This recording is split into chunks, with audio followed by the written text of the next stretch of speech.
Hare Hare Rama, Rama Rama, Hare Hare. I was thinking it'd be nice to speak something from Bhagavad Gita because you know what's coming up. Gita Jayanti is coming up. Do you know what is Gita Jayanti? Long, long ago, 5,000 years ago, Krishna spoke Bhagavad Gita. Gita Jayanti on an Ekadasi day.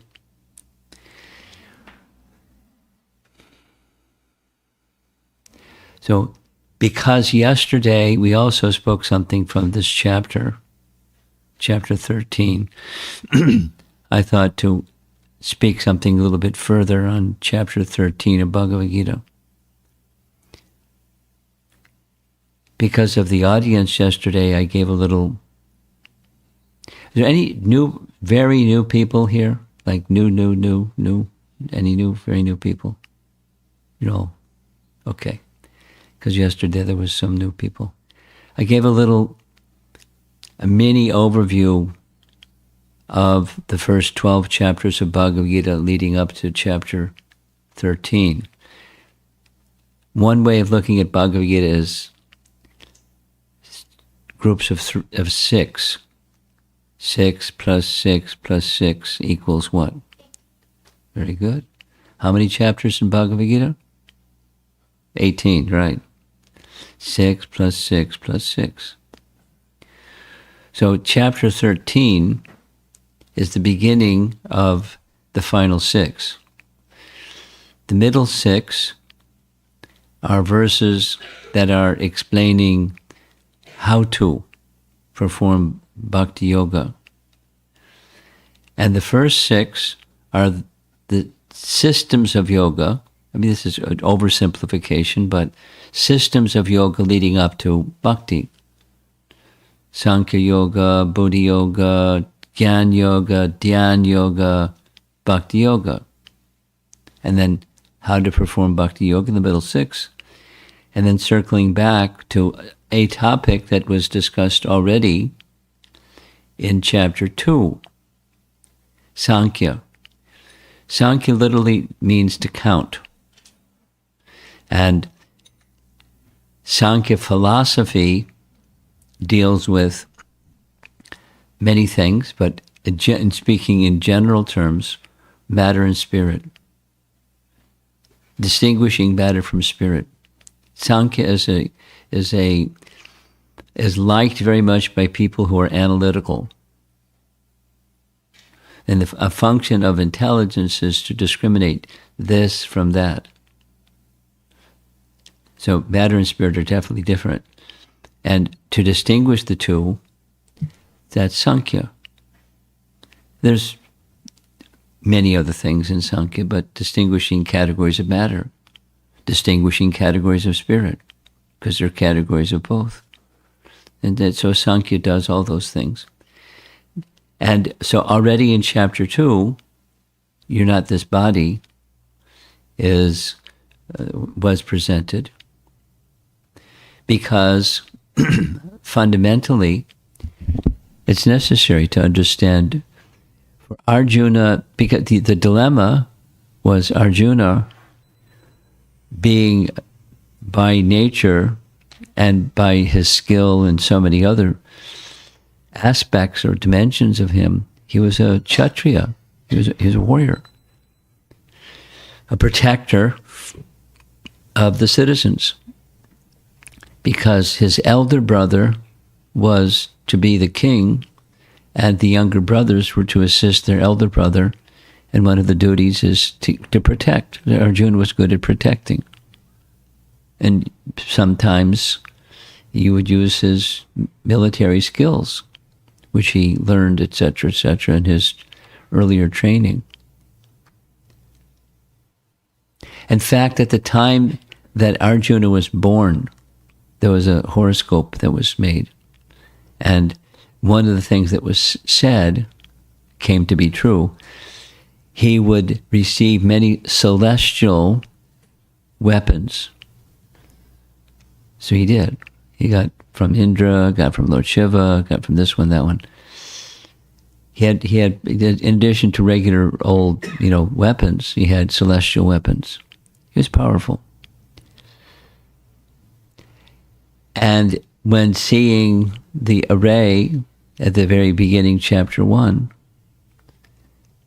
who's on that side, who's on this side, and it's two cousin brothers from the same royal family, and they were feuding over what? Over who's going to be the emperor. Let them be the emperor.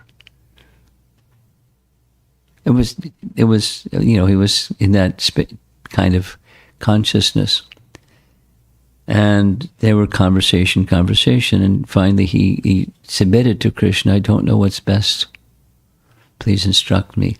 The very first instruction, chapter 2, very first instruction, Arjuna, you're a fool. The way that you're speaking lofty words, but you're lamenting over that which is not worthy of grief, because wise don't lament over that which is temporary. And then your position, etc., etc. You are then in the category of spirit, not the category of matter. So many instructions. Now here is chapter 13, where it's similar instructions, but the distinction of matter and the Lord. This is the translation for the chapter that Prabhupada gave is nature, the enjoyer, and consciousness. Nature, the enjoyer, and consciousness. And the Sanskrit, each of the chapters has a Sanskrit title. Prakriti, Purusha, Viveka, Yoga. Prakriti, Purusha, Viveka. So the distinction between matter and, because Purusha means, it has different meanings depending upon the context. This is, or that or the other is the best understanding. But the enjoyer of Prakriti, Purusha, is the enjoyer of Prakriti. So therefore the Lord. He is the source of Prakriti. The Supreme is the source. It's his. And he, because it's his, is meant to be the enjoyer of his. So that's the chapter. And a little introduction to the first 7 verses. In the first 7 verses of chapter 13, Arjuna asks 6 questions. What are those 6 questions? Matter and spirit, matter and spirit, matter and spirit. He doesn't use that language, almost. Prakriti and Purusha, that's one of the pairs of 2. Field of activities, Kshetra, and Kshetragya, matter and spirit. Kshetra and Kshetragya. Jnanam and Gayam, knowledge and the object of knowledge. Knowledge and the object of knowledge. Knowledge is one thing, but without knowing the object of knowledge, what's the purpose of going to school? What's the purpose of getting an education? What's the purpose of life? Gayam, the object. It's like grammar, subject, object, and verb, connecting the subject and object. And there may be sometimes a predicate, but and adjectives describing the subject and an object. So Krishna is the object. He's the objective of knowledge. Vedaischa Sayurvair Aham Eva Vedyo. The purpose of the Vedas is to know me. Vedaischa Sayurvair Aham Eva Vedyo. The purpose of the Vedas is Aham Eva Vedya, to know Krishna. He's the object of knowledge. Jnanam and Gayam. So those are his 6 questions. And in a summary way, we're just covering quickly the first 7 verses of chapter 13, Krishna gives this little explanation. There's a little chart showing what he's going to be discussing in the first 7 verses. And then he's going to touch on this topic of knowledge. Perfect knowledge of the constitution of the body, the constitution of the individual soul, and the constitution of the supersoul is known in terms of Vedic literature as jnana, knowledge. This is Baladev Vidyabhusan. He's, as you may know, Srila Prabhupada, when he made his commentary on Bhagavad Gita, could you not make pictures of all these slides? Thank you. He dedicated the book to Baladev Vidyabhusan, meaning, among other things, he extensively used his commentary and based his Bhagavad Gita as it is, based upon the commentary of Baladev Vidyabhusan. So here's Baladev Vidyabhusan's comment. Krishna is saying, I consider knowledge to be the ability to distinguish between the two knowers of the field, the jiva and the Lord, and relation of these two with the field, prakriti, or the body. Anything else I consider ignorance. Like if you can't understand those fundamental things, you say something, it's not very wise. Perfect knowledge, this is Srila Prabhupada. Perfect knowledge is knowing the difference between the painter, that's the fellow on the left, the painting, that's the object on the right, and the easel. There's a distinction. One more time. There's a function of the mind, there's a function of the intelligence. I was asked this question at university, group of students. He was a very spiritually minded person. He had a number of good questions, but one of them was, when people are pursuing spiritual life, there seems to be a blur between the mind and intelligence. Could you describe the distinction? So, mind has 3 functions: thinking, feeling, and willing. The mind contemplates objects of the senses. Through the senses, there's an object. Like, be a little quiet, you can hear the fan. In the summer it's the air conditioner, in the winter it's probably a heater. So it's blowing some air. You contemplate, there's a sound, what's that sound? And then, you either like it or you don't like it. So when contemplating the objects of senses, there's some attachment for that object, the senses. I like it, I don't like it. Feeling. And then willing. We'll leave the setting the way it is. We made it a little colder, made it a little warmer. So action. Preceding actions, preceding the willing function of the mind, there are these sequences. And then the intelligence, it helps to assess what's that sound, or what's that smell, or what's that sight, etc. The senses send signals to the mind. The intelligence assesses, what's that?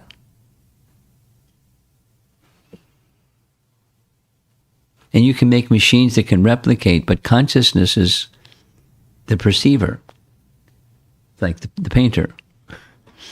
Then there's the painting, and then there's the easel.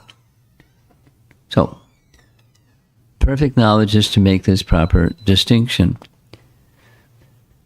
Though Prakriti, Jiva, and the Lord, that's the front door saying something. Or is it somebody's phone, or what is it? It's the TV? Oh, okay. Okay. I don't understand either. So these three things, there's these three things. Categorically, there's many living entities and divisions of Prakriti, and then there's the Supreme Lord. So they're all situated together in this material creation. There's no mixture of their respective qualities. Again, this is Baladev's commentary. No mixture of their respective qualities. As the enjoyed, that's Prakriti, the enjoyer, the living entity, he's trying to be the enjoyer, and the controller, as would happen in a dyed cloth. He explains. Thus, the writer of Vedanta, who's that? That's Vyasadeva, says, Na tu darshtanta bhavad. The Lord is not tainted by the material world. There's no contamination of the Lord like cloth being dyed. Though he is in contact with Prakriti and the Jiva.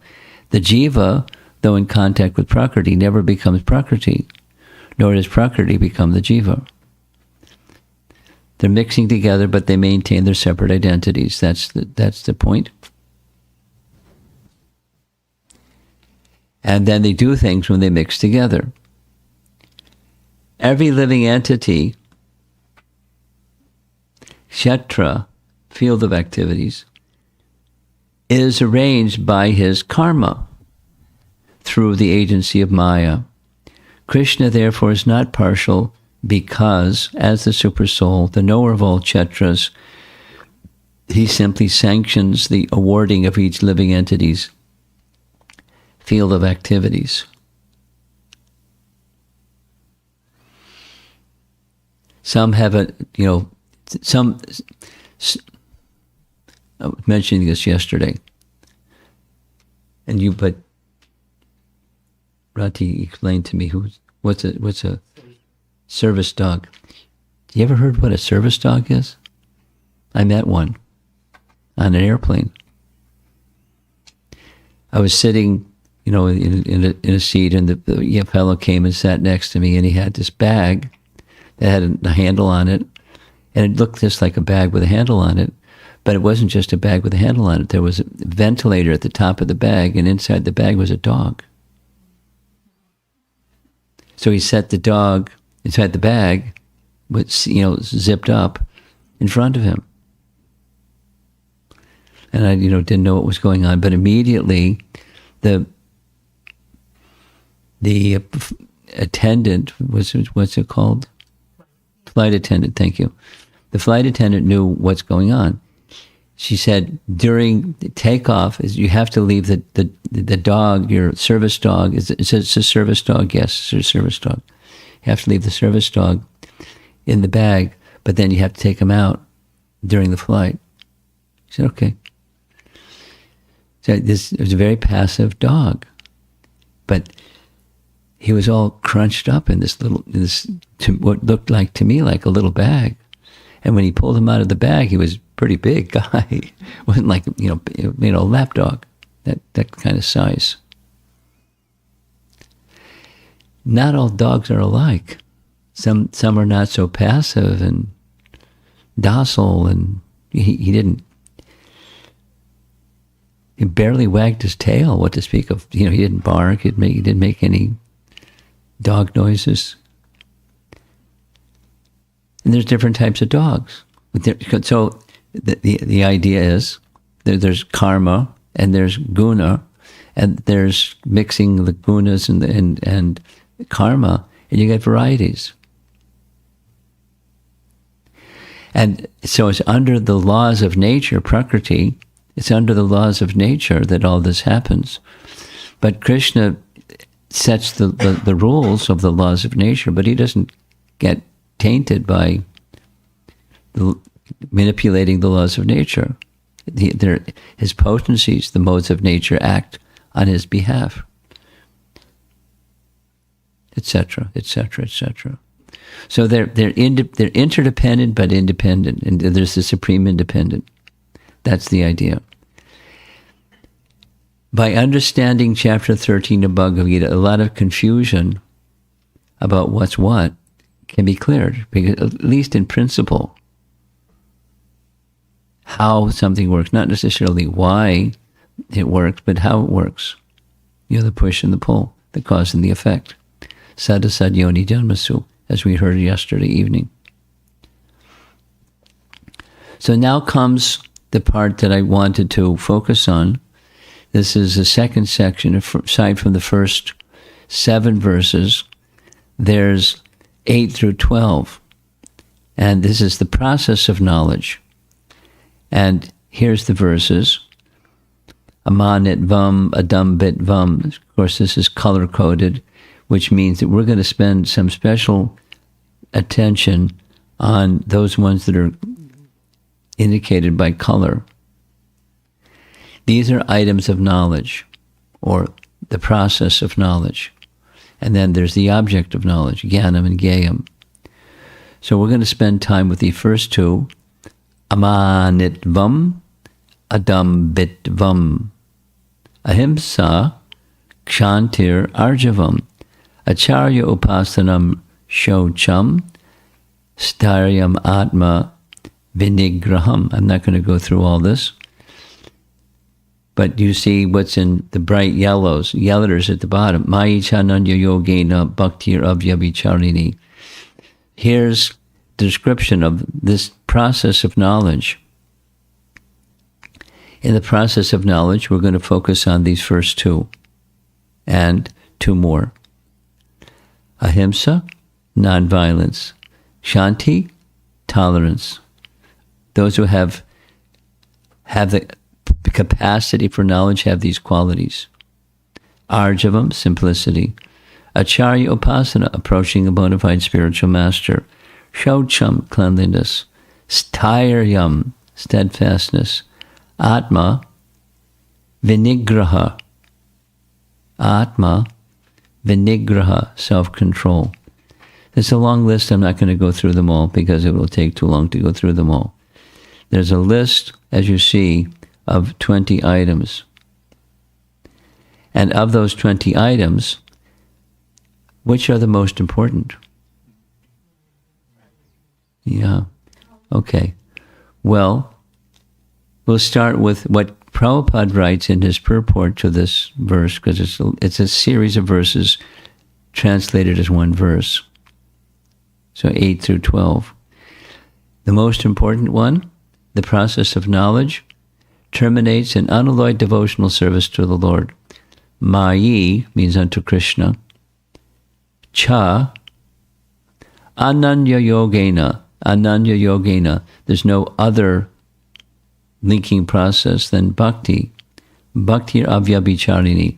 So this term, avyabhichari bhakti, appeared earlier in chapter 2 of Bhagavad Gita. And so now it's being expanded further. Ananya means undivided. Anya means other, and put the prefix a in front of means no other. Ananya bhakti. Only squeaky clean. Bhakti, bhakti, only bhakti. And unto whom? Unto Krishna. My chananya yogena bhaktir avyabhicharini.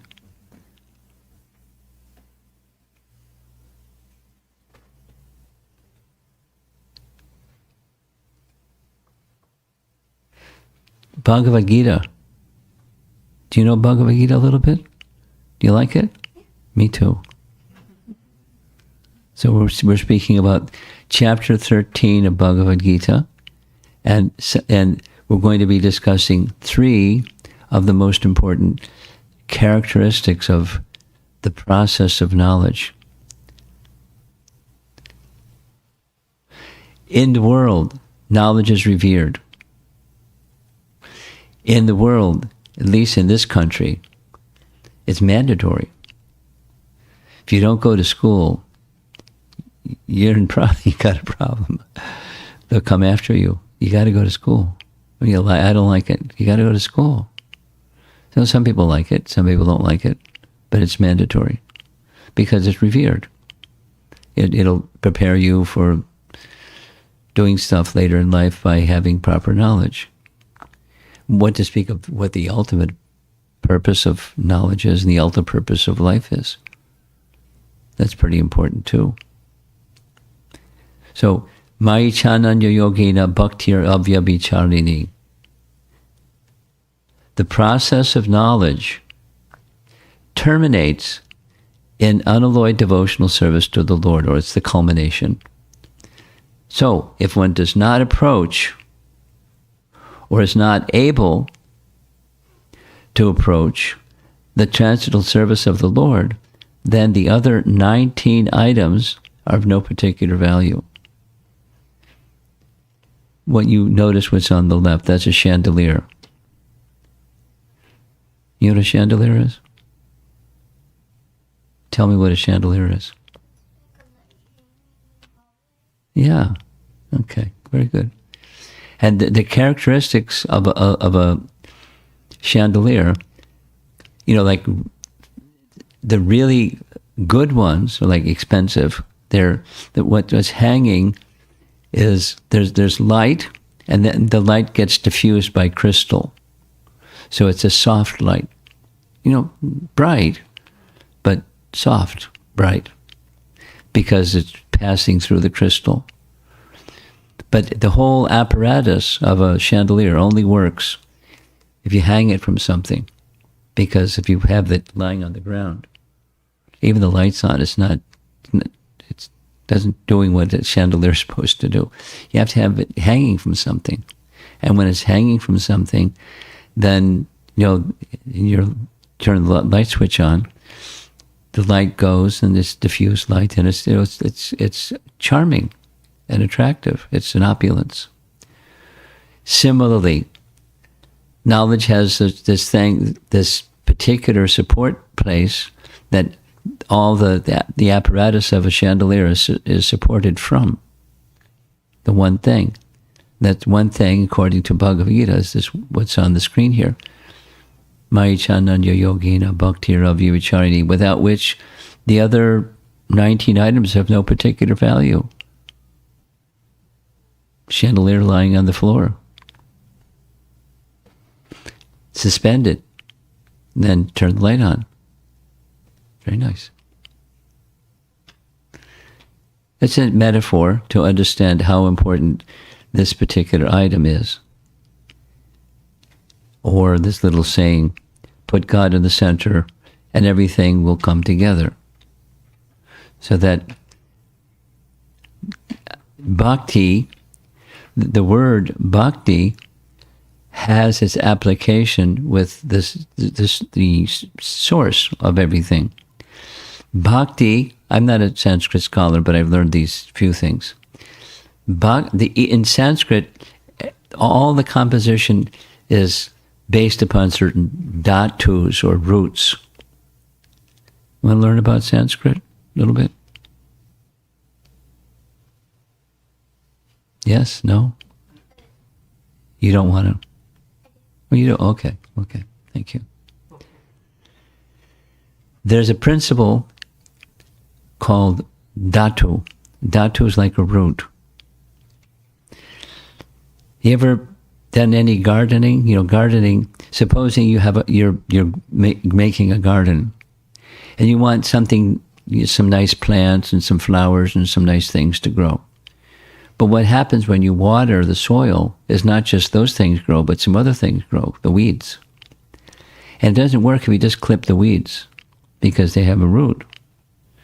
Wait a while, and then the root's going to produce another, the rest of the weed again. The weeds grow quicker than the flowers. Therefore, to do good gardening, you have to pull from the root the weeds. Then you got a basket over there that's the weed basket, and that's part of what gardening is involved with, along with other things that you do when you do gardening. So gardening of the heart also requires, there may be valuable things in education or in knowledge, but one thing is the most important. And the one thing that's most important is the purpose.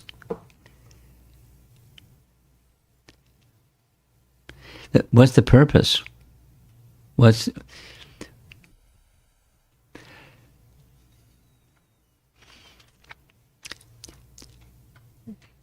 I'm being asked to visit from here tomorrow.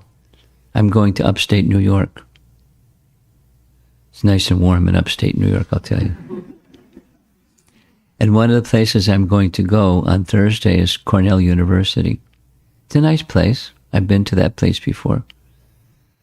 And they want me to speak about, it's a Hindu organization. They have a name for it. And they want me to speak about, isn't everyone a Hindu? So I said, let me speak about real Dharma is Sanatana Dharma. And then I'm going to tell them what Prabhupada tells us about Dharma. Dharma is commonly translated as religion. Dharma is commonly translated from Sanskrit to English as religion. And the English dictionary definition or meaning of religion is a kind of faith. So you can change from this to that, to another. And that's a change of religion, but it does not the change of Dharma. So what's Dharma? The Dharma is the Sanatana Dharma, that was eternally of the soul. What's that which is eternally of the soul? I'm just giving you the class that I'm going to be speaking. I'm not going to say it the same way, but to the Cornell University Hindu Society, they want me to be a speaker on what does it mean to be a Hindu. Okay, you asked for it.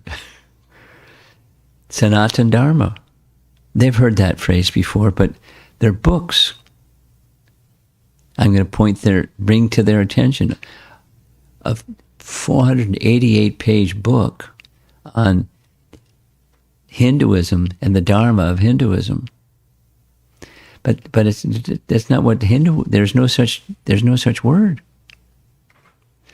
In the Sanskrit language, there's no such word. In the Vedas, there's no such word.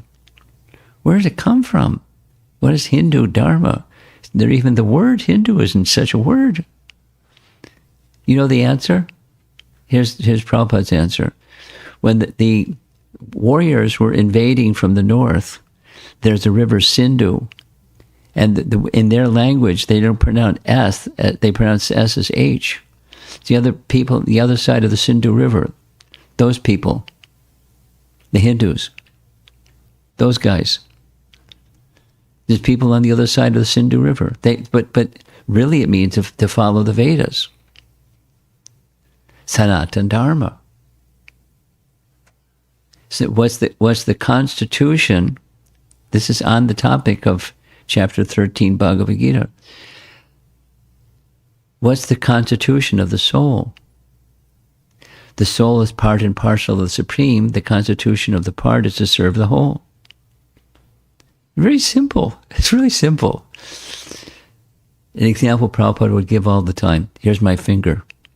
What's the purpose of the finger? To serve the body. Supposing you cut the finger off and toss it over to the side. Yuck. It looks just like a finger, but it's useless. But you put the finger back on the body and serve the body, then it's useful. And then so many other examples. A little screw. Supposing you find a little screw. It's meant to be part of a machine. Separated from the machine, it's useless. But if you need that screw to operate your machine, you'll pay some money to get that little screw, as long as you know how to use the little screw and make it part of the machine. It's simple. We're meant to serve the Supreme. That's Sanatana Dharma. And this ism, that ism, the other ism, that's not what Dharma is. No such thing, Hindu Dharma. No such thing. I mean, I'm not going to slap them in the face, but I'm going to say it gently. But that's what they want me to say, and I'm not going to say what they want me to say. I'm going to say a little different. A little different. A little different. Sanatana Dharma. So that's this little sign at the bottom, right? Put God in the center, and everything will come together. That's that which suspends the chandelier. One should have bhakti unmixed with karma, gyan, tapa, and yoga, or Maichananya Yogena Bhakti Rabbi Charini unto me. This is commentary, Baladev. The word cha here, it should be Maichananya Yogena. The word cha here indicates that bhakti may also be performed with a slight mixture of gyan and other elements. The first, the unmixed type, will be executed by the devotees. The second, by the gyanis. Avyabhicharini means one should do it daily. And Vishwanath Chakravarti Thakur is the commentator. Madhusudana Saraswati says the word avyabhichari, abhicharini, refers to bhakti which cannot be stopped by any means at all. So that's, of this, we're covering, just to refresh, step back, we're covering verses 8 through 12, the process of knowledge, and a few of the items that are most important. In Prabhupada's purport, that was the most important. And then, how do you get that Maichananya Yogena Bhakti Abhyabhichari? Through association of the spiritual master. Not only association, but upasana. And the spiritual master, this nice painting, he has Krishna in his heart. He's speaking to the student, but Krishna is the witness. There, of course, in the background is this nice little altar with Radha Krishna deities. He, the spiritual master, is awakening in the heart of the student the knowledge about the connection with the Supreme that we all have that has been forgotten. We tend to be forgetful. And student life is meant to get rid of that forgetfulness and become to remembrance again. Then, the beginning of all knowledge comes from humility. Those are those first two words, amanitvam adambitvam. Remember them? Yes.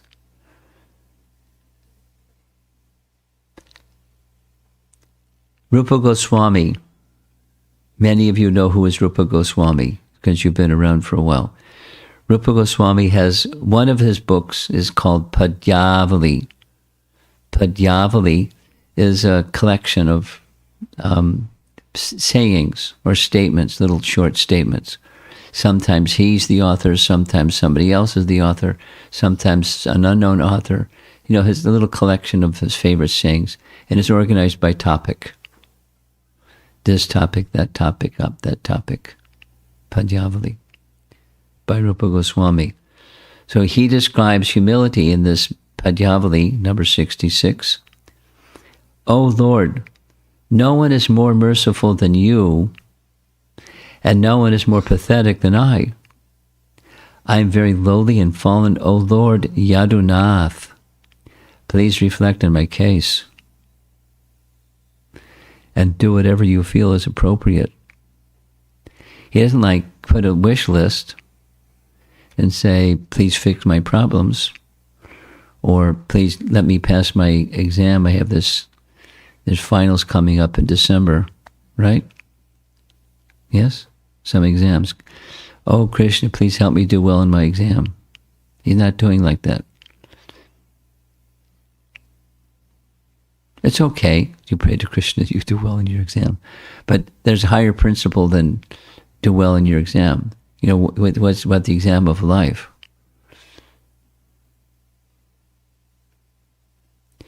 Humility means, this is dwelling on this amanitvam phrase from chapter 13, text number 8.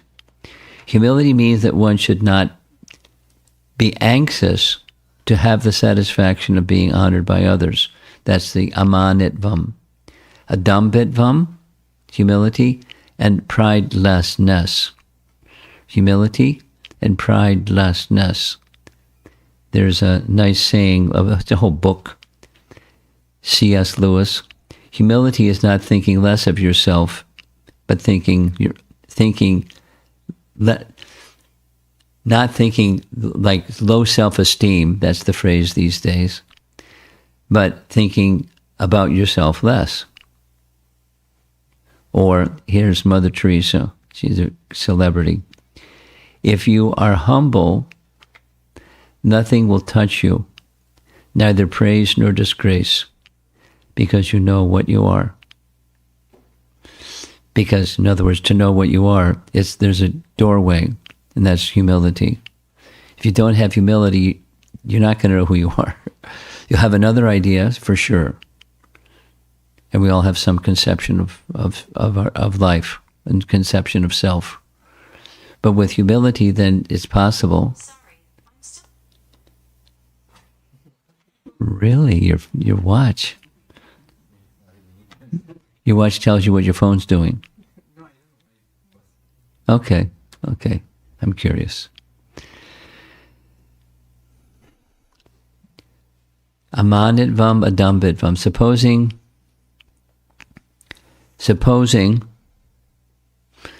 I don't have either. Supposing I think highly of myself and I'm not humble. So the nemesis of humility is pride. Here's an Oxford definition of what pride is. The inescapable agent of someone's downfall. That's Oxford Dictionary. Wow. Now we discussed this a little bit over the weekend. Some of you were perhaps there or saw remotely. There's a few slides from there about pride. Pride is the mind portion of the material I and mind. So in there's this couplet in Sanskrit, aham and mama. I and mind. Aham mameti. So what's mine? It's that which comes from me. If I'm this body, what's mine is what comes from my body. So my work, I work with my body, and I produce things, the fruits of work. And that's mine. Mine is the fruits of my work. So then you give it different sub categories. My bank account, my car, my home, my insurance policy, my children, that's mine. All that stuff, that's in the category of mine. So pride is, if one who thinks that they are the body, then mine is that which comes from the body. And then one becomes proud of mine, how much stuff I have, how well I did on the midterm exam or the final exam compared to all the other kids in the class. I was numero uno. Ta-da! And then you get a little certificate because you were numero uno. You get a numero uno certificate. Think yes. So pride is a problem. According to Scripture, pride blocks. There's not a possibility of having feelings of love and devotion in one's heart when pride is there. I know a few people that are proud. I won't mention their names. But you can figure it out. Our president-elect, he has one of the biggest pride problems I've ever seen. There's others historically that surpass him, but he's way up there. And even when someone's trying to help a proud person, they're really holding on to that stuff that they're proud of. And it's a risky position to be in. Bhaktisiddhanta, Prabhupada's spiritual master, wrote, "Give up pride, the weeds, plural, that choke the creeper of devotion." So now we've covered 4 topics from chapter 13, text 8 through 12. Maichananya yogena bhaktirabhya vicharini, undivided devotion to Krishna. Acharya upasana, worship of the spiritual master. Humility and pridelessness.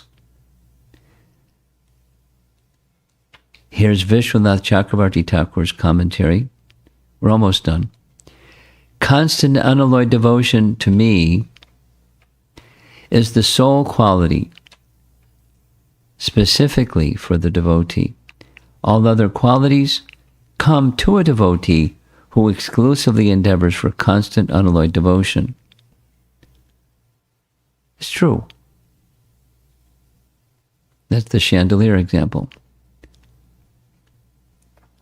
Later in Bhagavad Gita, in the later portion, verse number 34, "O son of Bharata, as the sun alone illuminates all this universe, so does the living entity, one within the body, illuminate the entire body by consciousness." So check out the guy's chest and something's going to appear. Look at that. That's the soul. The little skinny guy in the middle, that's the soul. So the soul is both conscious and consciousness. What does that mean? I remember hearing Prabhupada say like that several times, and I thought, what does he mean by that? It sounds nice, but what does he mean by that? I'll say it again. The soul is both conscious and consciousness. What does that mean? Do you have any idea what that means? No idea. Because I was curious. It's good to be curious. It's good to want to know and to know that you don't know. You can pretend that you know when you don't know. That's not so good. But if you know, if you don't know and you want to know, that inquisitive spirit helps get the answer.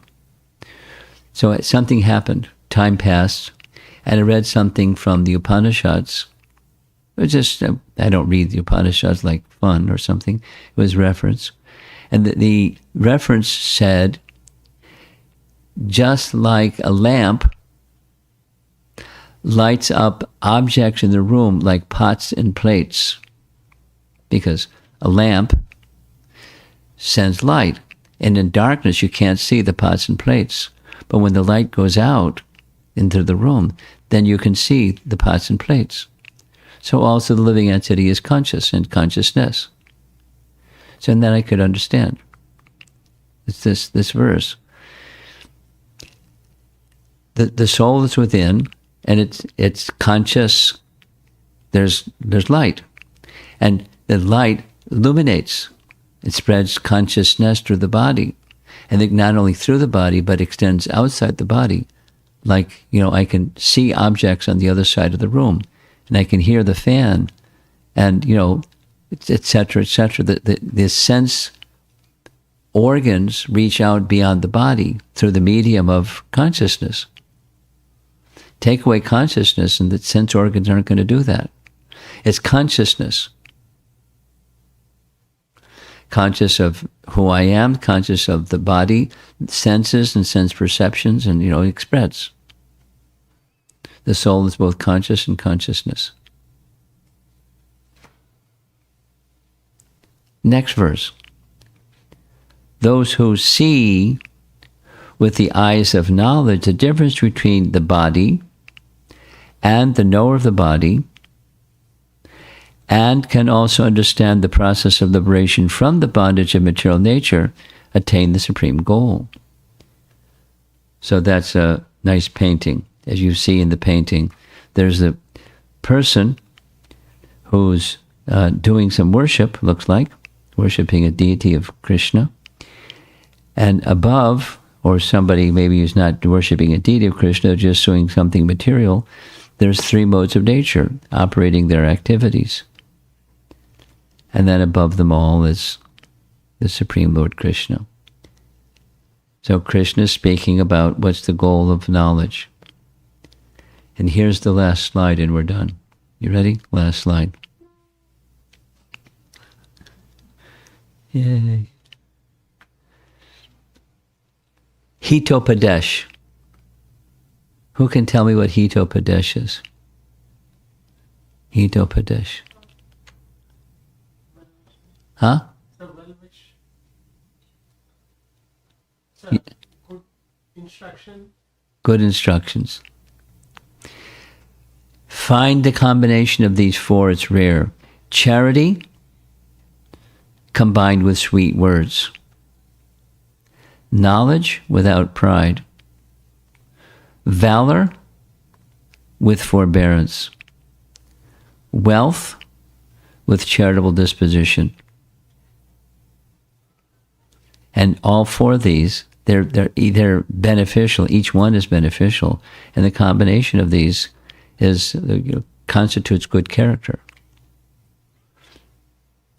So knowledge number 2, that's knowledge without pride. That's why it's there. That's why I made this reference. We should become conversant in the message of Bhagavad Gita because Krishna wants that, and it's good for us. It ultimately leads us to the purpose and mission of life. But to move along that path, humility is needed, and the absence of pride. Learn, live according to wisdom, but don't be proud. So there we are. There's a little discussion on Bhagavad Gita chapter 13, these first few verses, particularly. Let's see if there's some discussion. Yes. Thank you, Maharaj. No, behind you. Someone else has the microphone. You give it to him in the back. Hare Krishna Maharaj. Yes. I have two questions. Okay. One is, you in one of the slides you had that Prabhupada is his commentary on Bhagavad Gita is kind of coming from Baladev. Baldev Vidyabhushans. Right? Primarily. Right. So, what was, again, if there was already an existing commentary from the same line of succession, what was the need by this Acharya to have another Bhagavad Gita as it is? That's a nice question.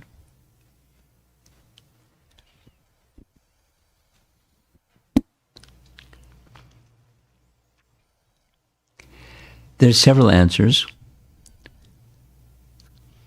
Why would Baladev write a commentary when his spiritual master, Vishwanath, already wrote a commentary?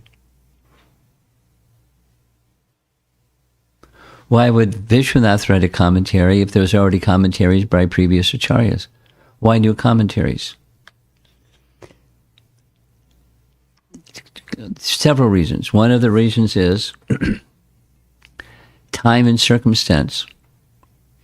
Prabhupada was specifically mandated by Bhaktisiddhanta, who also had a commentary on Bhagavad Gita, to give this teaching to the English-speaking parts of the world. And the English-speaking parts of the world already had, when I was in college, I read 7 translations of Bhagavad Gita before I even knew what the Hare Krishna movement was. And they didn't do anything. And they didn't produce devotees. So Prabhupada was empowered and mandated to do what he did. And so, relevant to the audience. And when he was with the English-speaking parts of the world, that's a big part of the world. It's not just U.S. U.S. of A. It's English. So, and then translated into other languages. So he was making it relevant and relatable to the audience of his time,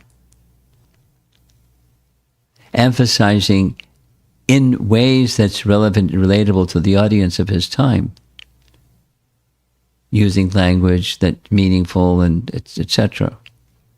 Whereas Baladev's language may not have been so, it's not wrong, but his way of expressing points is very terse sometimes, generally. And that's his style. It wasn't, he was doing what he was doing. He was a realized person sharing his realizations about what's, in terms of Bhagavad Gita specifically, what's Krishna's message.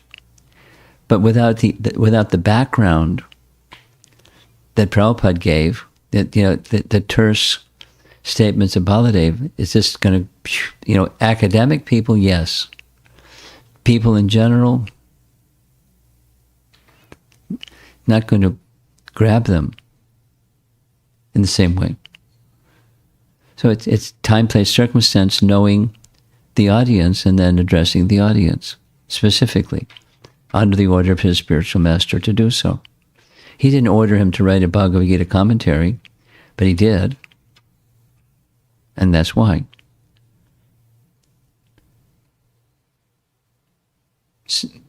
You had more than one question. Yeah. We talked about humility, right? So everyone receives on a daily basis like number of praises, and of course, I mean there are, and it's tough, right? Because it hits you. It hits every time somebody says something nice to you, right? I mean, it can be the other way too. It can be the other way too, right? So, and that hits you as well. But if we how do you process praise? Yes. That's your question. That's my question.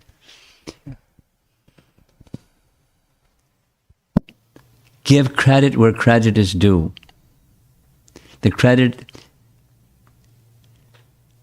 is due to the person who placed that ability in you that's being praised. Whoever's behind you, whoever you received from, those persons are deserving the praise. And there's different ways of doing it, or of communicating that, expressing that. But if that's what's inside, that's what comes out. What's inside comes out. It's not me. It's not me. I'm this little speck. I gave a nice appreciation to one godbrother who had just, he's a superlative speaker, and he very, very knowledgeable in the scriptures, and he says things so clearly and so succinctly, and he keeps doing it and doing it. So I just wrote him a note saying, the service that you're doing is wonderful. Thank you. And his reply was, I'm a pot washer. I take the prasad, remnants of the prasad of our previous acharyas, and then go in the kitchen and wash the pots. I clean up after their cooking and preparations and offering to Krishna. I'm a pot washer. That was. He says different things at different times, I'm sure, but it's the being the instrument of someone before you, and something is praised for something that you do that was given to you by someone before you. The praise goes to them. There are different ways of saying that, but main thing is don't let it stick, because that's false ego. If it's not false ego, then why do you respond? Not in false ego, in true ego. I'm the servant. When Prabhupada said, in many cases in public lectures, many persons praise me and say, Swamiji, you're doing such wonderful You didn't even finish the sentence. You're just doing such wonderful. He said, but I'm not doing something wonderful. If there's something wonderful, it's that I don't deviate. I don't compromise. I don't fabricate. I just take the teaching that Krishna gave, and it's the teaching that Krishna gave. If there's something wonderful, that's the something wonderful. It's just like being transparent. So they're different, according to the circumstance and the person and what's being said and so forth. Negative is make sure it doesn't stick. Don't take credit for that which is being praised. But the credit goes elsewhere. It just goes right through you to what is praiseworthy, the source from which you became decorated with something.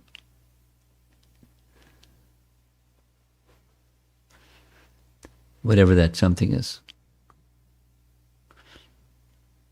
Supposing some of the ladies prepared some prasadam. Our hostess made some nice prasadam, I'm sure, for everyone. So people may say, oh, this prasadam was fantastic. Well done, well done. And she may go, yes. I spent so many hours preparing. Now somebody is recognized. Good. So we don't do that. I mean, the transparency is, I was, somehow or other, something is said that I'm the instrument of someone or something.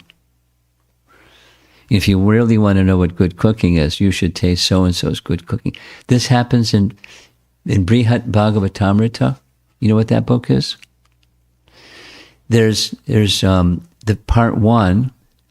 It's a very interesting book. But Narada Muni's on a quest to find who's the greatest recipient of the mercy of Krishna. And he goes to this one.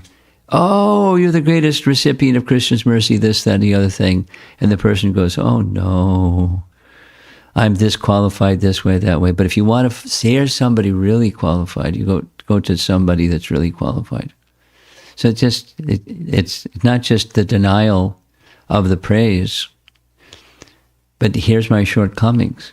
You don't know. These are my limitations are completely bad. But someone that's another way. Point to someone that's qualified, that is qualified, truly qualified, far more qualified than you or me or someone. And it's true. It's not easy. It's honest. So point to someone qualified. That's another deflecting towards and honoring someone who actually is qualified. That praise should go to them, not me. So it depends on the circumstance, the person, and but the principle is there are different ways. It's just that in an office setting, let's say if you're presenting, you did a good presentation, you delivered the right things, and then everybody's like, oh, you did some good thing, this is a good analysis, you made some good effort on the presentation. But if you say, oh, it's not me, it's like, they're like, oh, don't think low of yourself. I mean, it's... Yeah, I mean, again, the circumstance, you have to, the time, place, circumstance. You say, you behave according to time, place, circumstance. At least in your own mind, you can smile on the outside and in your mind think, if only I could do something like this to glorify Krishna. You're not saying that to them because they don't want to hear that. They don't want to hear it. So, but you smile on the outside, and the inside, you're humble. I'm getting an opportunity here in the workplace to learn skills that I really should be using in Krishna's service somehow. Krishna, please give me the intelligence I can use this ability in your service, and develop. And then the quality will become 100%, 1,000% better because it's for you, because you're the ability in man. If they're praising this, Please give me the intelligence and the inspiration how I can. Outside, depending on the circumstance, you could say it's nothing. Wait till you see next week.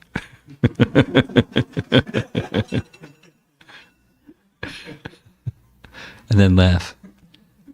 But so something to deflect the comment, and you don't let it stick.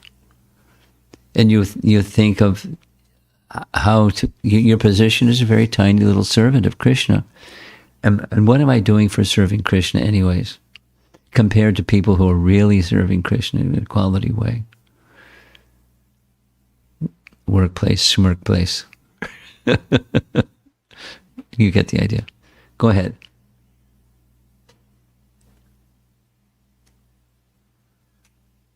Hare Krishna Maharaj. Going back to Baldev Vidyabhushan's graphic example about Prakriti, Jiva and the Lord. Do you want to see that slide? Yes, Maharaj. I have a question as well. This one? No? Yes? No. That's this one? This is Baladev. This is the example. Ah. So, I want to clarify my understanding, Maharaj. Here, he's talking about their qualities, respective qualities, and that they don't mix. So, does he mean that, like, for example, the Jiva is never the controller or the, yeah. What it means we don't mix is the Jiva is always the Jiva. It doesn't become Prakriti or the Ishvara. Right. Prakriti is Prakriti, doesn't become the Jiva. Ishvara doesn't become the Jiva or Prakriti. They're moving amongst one another, but they have their own properties, their own lakshana, their own characteristics. He is trying to refute the Mayavadi philosophy. Yes, yes, and also it's Sankhya. It's what's what, understanding what's what. A very nice graphic example. Thank you. Okay. Yes. Here comes the little microphone. You have to hit the magic button on the side. Yeah. Hare Krishna Maharaj. Maharaj, you put the slide where put the God in the center and everything fall together. Oh, you like that one? Yeah.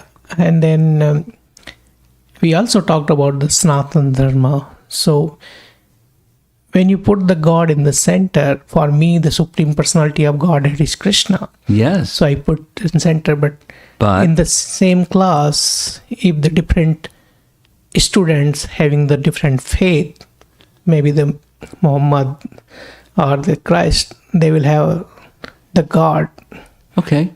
So the principle, here Prabhupada's explaining this principle to Professor Katofsky. You've heard this example, right? For those you may not have heard. Prabhupada got a letter, somehow he wrote to an Indology professor at Moscow University, very prestigious university, the head professor of Indology, the study of Indian teachings, Professor Katofsky. Please send me a letter so I can visit. So he sent a letter, and Prabhupada got a tourist visa, and they met. And they're in his office, Professor Katofsky's office, and Prabhupada's saying, what's the difference between your philosophy and my philosophy? You accept a leader. His name is Lenin. I accept a leader. His name is Krishna. What's the difference? You're accepting Lenin, I'm accepting Krishna, but we have to accept a leader. So for the atheist, communist, there's no God. but there's Lenin. So they're offering respect to and honoring, or puja or whatever to Lenin and following what Lenin says. So, and similarly, this ism, that ism. There's always somebody who they look up to. You start naming names, and Prabhupada would do that sometimes. The Sikh religion and Muslim religion and Buddhist religion, and there's somebody. So there's somebody who they look up to. Now, it's a principle. Now, how the differences come in procedures or rituals and practices and beliefs and so forth and so on. But then there's a Sanatana principle. And there's an Ishvara, and there's the servant of the Ishvara, and we're the servant of the Ishvara. Whoever the Ishvara is, he can be Lenin, but you're a servant of someone. That's just a principle. So then comes, okay, what is the supreme? How can I discern or assess what is the supreme? And so forth and so on. So the Vedas gives many different ways of upasana. There's a whole section, upasana, kanda section of the Vedas. Worship this, worship that. And who is the supreme amongst this and that? And some persons say it's all this. Shankaracharya says it doesn't matter. It's because it's all one. You can worship anyone. Yatamat tatapat. It's okay. You can. So there's different ideas or ideologies, but the principle. So the principle is there must be someone who one is worshiping because I'm a worshiper, and then identifying in various methods, primarily relying upon Shastra. What is the source of everything? In Bhagavad Gita, Krishna is very clear. Aham sarvasya prabhavo matak sarva. And who is there that's a Hindu that worships this one, that one, that doesn't accept Bhagavad Gita? There's no such thing. Aham sarvasya prabhavo matak sarvam pravartate iti matva bhajante mam bodha bhava samanvita. You know the verse. Can you say it for us?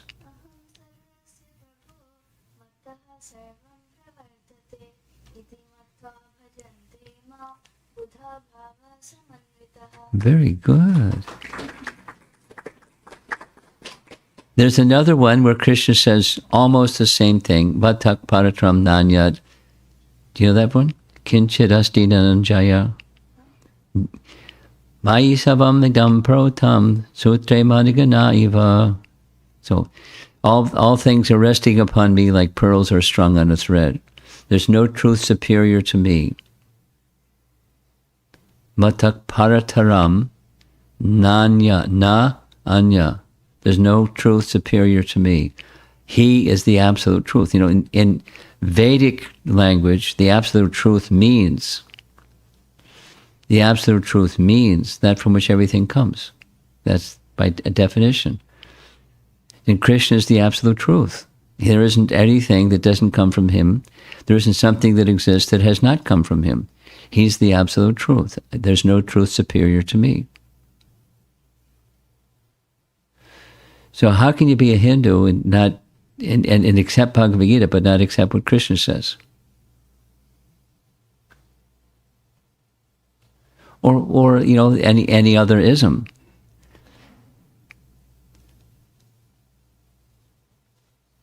So, are you addressing your question? Okay. Okay. Something else? In the back? I see a couple of hands. Yes. Hare Krishna Maharaj. The question asked by Arjuna about jiva or nature, I'm not able to relate it to his actual problem of not fighting war.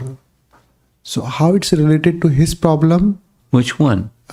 his problem was that he did not want to fight Yes. against his relatives. Yes. And now he's asking about question about the nature or jiva or kshetra and Okay. kshetragya.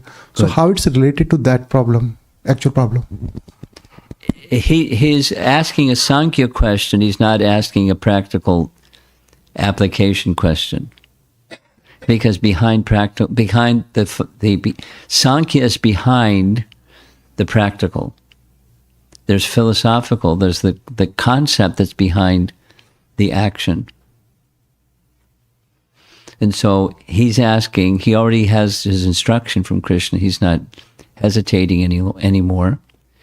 He wants the philosophical foundation. He gave it to him in chapter 2. Now he's giving it to him again. He's asking further edification on these points. That's what's going on. And it's laying the groundwork for restoring disciplic succession. Just as Krishna says in chapter 4. Long ago I taught the same to Vivaswan, and now I'm telling it to you. The purpose is to establish the big picture. So that's how it relates. There's the dilemma that precipitated the chapter 2, and then there's further and further and further and further.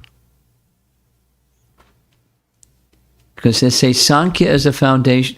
Sankhya is a foundation for all systems of yoga. So the first 6 chapters, systems of yoga, and then revisiting the foundation for the systems of yoga. Sankhya. It's like it's similar, different but similar. Lord Kapila Dev. Lord Kapila Dev is a son of Devahuti, Swayambhuva Manu and Devahuti. So he, Kapila Dev, is being asked many questions by his mother. So he gives Sankhya philosophy. Where's that train going? Bhakti. The application of Sankhya is bhakti. If you got it right, that's where it goes. And then so he builds the house, and then he enters the house. Bhakti. That's the purpose of his asking this question. Strengthen bhakti. Yes.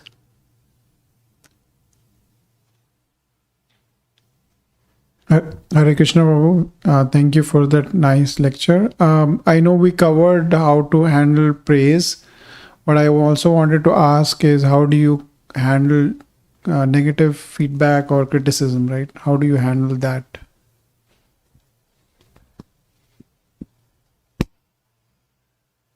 That's how you handle it.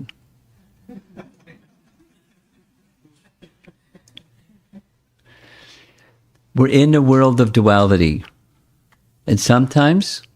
And I just looked at my watch.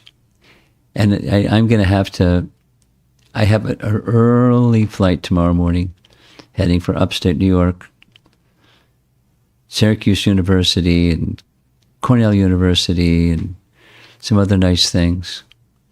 And I'd like to give you a nice, robust answer, but I'm going to give a short answer. Initially, it's from Bhagavad Gita, chapter 2, Tang Statiksha Swabharata. Do you know this verse? Matra sparshastu kaunteya.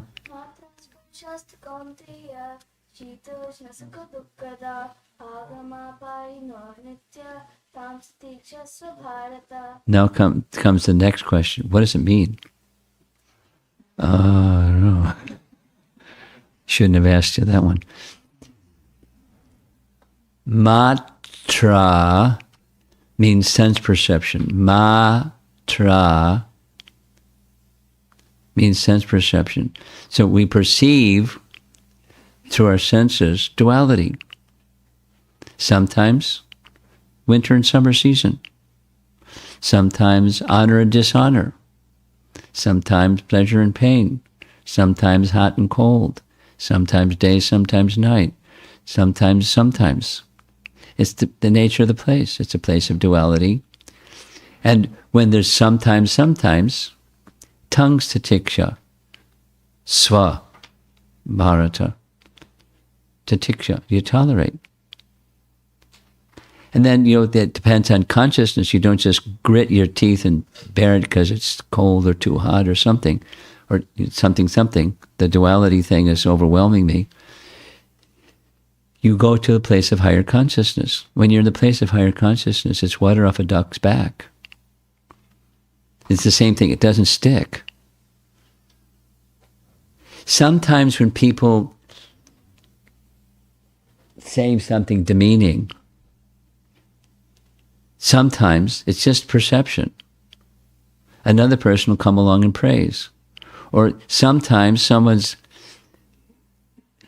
there's pain inside, and the pain comes out by, something harsh or insensitive, so there are different causes behind someone being harsh.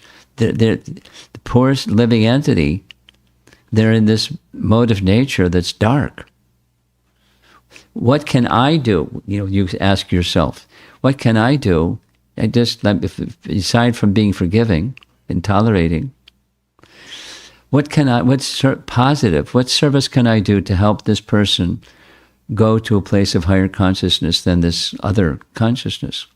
You may not have an answer, but if that's your mood, ultimately for the pleasure of Krishna,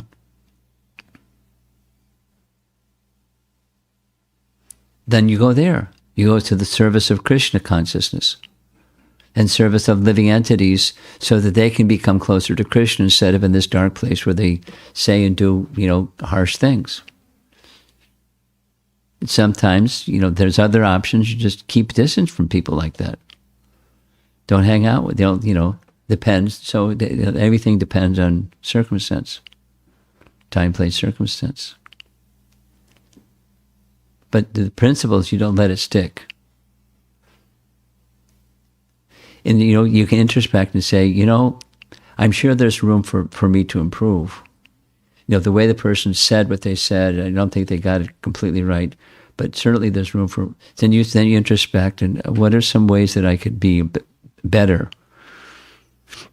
without getting, hurt. Let's go back to what Mother Teresa said. Remember what Mother Teresa said? Remember? Should I go to that little slide? Teresa said. No, it's this side, this direction.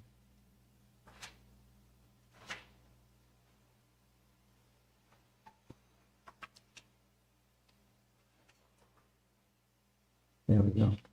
If you are humble, nothing will touch you, neither praise nor disgrace, because you know what you are. So there's a realization of who you really are. Who are you really? There's details, but fundamentally, I'm part and parcel of the Supreme, meant for service to the Supreme. And, I'm doing less than a perfect job, and who isn't? We're all doing less than a perfect job. There's always room for improvement. So let me see how I can improve, and let me see how I can be kind to this person that said something that was hurtful. I'm going to end with this. A short while ago, I was in I won't say where, I was in a place, and somebody, a teenage girl, had gone to India for our yatra, and when they came back, their gift in academics is math and science. When they came, forget where it was. Oh yeah, it was they went to Princeton University as an award-winning person to compete in a math competition. I don't know what it was. It's just but when they came back from India, Their math teacher failed them. Like, and so she said, "Can I make up the exam?" He said, "You can make up the exam, but you're going to get a failing mark. I'm telling you ahead of time." They're just like mean. So let me at least do the homework. Okay, you can do the homework, but you're going to give you a failing mark in your class. So where was that coming from? So this young teenager was hurt. And like, how do I handle the hurt? You know, we went through it. And in the end I said, take a good guess or find out what something they like, bake them some brownies or some cookies or something, and give them some cookies and some brownies. They don't have to take it, but do that rather than hold some hurt against the person that's, who knows what, when they were growing up, maybe they were beaten so badly by somebody, now that the victim has become the perpetrator. Who knows? But, whatever it is, be kind and try to lift the person. You're a little kid, teenager. It's okay. Try to lift people that are, older than you, because you're in that place, or you know how to be in service to other living entities, ultimately service of Krishna. And go there. Instead of being, in the space that I'm hurt, boo-hoo, don't do that. Don't be the victim. Be the example-setting person. Be towards this teacher what you would like them to be towards you. That's what you should do.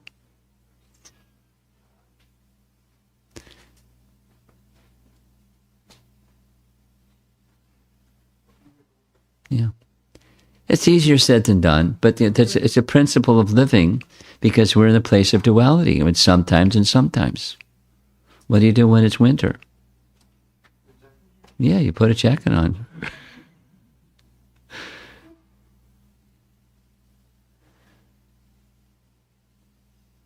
Make it warmer in the house. Turn on the heat. You do practical things that are just on the outside, but the most important thing is the inside. Because what's inside is what comes outside. Okay, I'm going to have to end. You get the currently. I have some Mahaprasadam that I brought with me in a nice little box. You brought the? Yes. Okay, can I have the box?